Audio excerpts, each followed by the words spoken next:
ঐতিহ্যবাহী ঝাড়বাড়ি ঈদগাহ ময়দানে ঈদের প্রস্তুতি, অবকাঠামো উন্নয়নে স্থানীয় প্রতিনিধিদের সুদৃষ্টি। ঠাকুরগাঁও জেলার রানীশংকেল উপজেলার অন্তর্গত ৭ নং রাতুর ইউনিয়নের ঝাড়বাড়ি গ্রামে অবস্থিত ঈদগাহ ময়দানটি শতবর্ষের ঐতিহ্য বহন করে চলেছে। ৪টি গ্রামের ধর্মপ্রাণ মুসল্লিদের প্রধান ঈদের জামাত আদায়ের এই স্থানটি আজ উন্নয়নের অভাবে ঝুঁকিপূর্ণ ও অসম্পূর্ণ অবস্থায় রয়েছে। এলাকাবাসীর দাবি, ঈদগাহ মাঠের চারপাশে সীমানা প্রাচীর নির্মাণ এবং যাবতীয় অবকাঠামো উন্নয়নের জন্য সরকারের দৃষ্টি আকর্ষণ।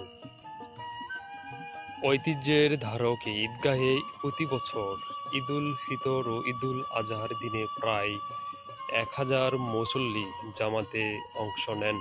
এটি একসময় ৮টি গ্রামের সম্মিলিত ঈদের কেন্দ্র ছিল। পরবর্তীতে মতবিরোধের কারণে অন্য ৪টি গ্রাম নিজেদের এলাকায় ঈদগাহ নির্মাণ করলেও ঝাড়বাড়ি ঈদগাহ তার প্রাচীনতা ও ঐতিহ্য বজায় রেখেছে। অনেকেই এখনো পছন্দ করেন এখানে এসে একসঙ্গে ঈদের নামাজ আদায় করতে। স্থানীয় প্রবীণরা জানান, এই ঈদগাহের ইতিহাস প্রায় ১০০ বছরের।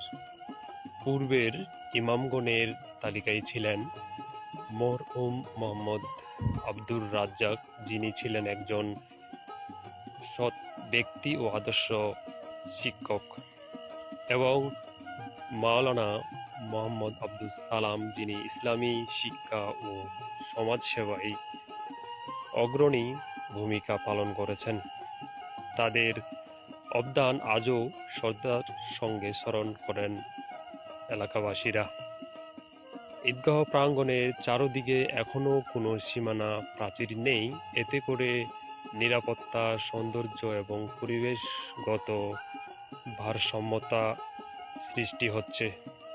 বর্ষাকালে জলাবদ্ধতা, গবাদি পশুর প্রবেশ এবং নামাজের সময় বিশৃঙ্খলা সৃষ্টি হয়।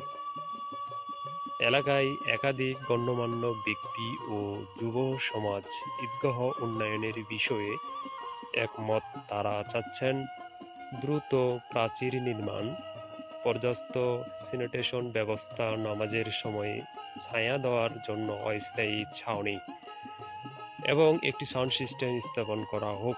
প্রয়োজনে স্থানীয় জনপ্রতিনিধি ও ইউনিয়ন পরিষদের সহায়তায় সরকারি বরাদ্দের জন্য প্রকল্প গ্রহণের কথাও বলেছেন তারা।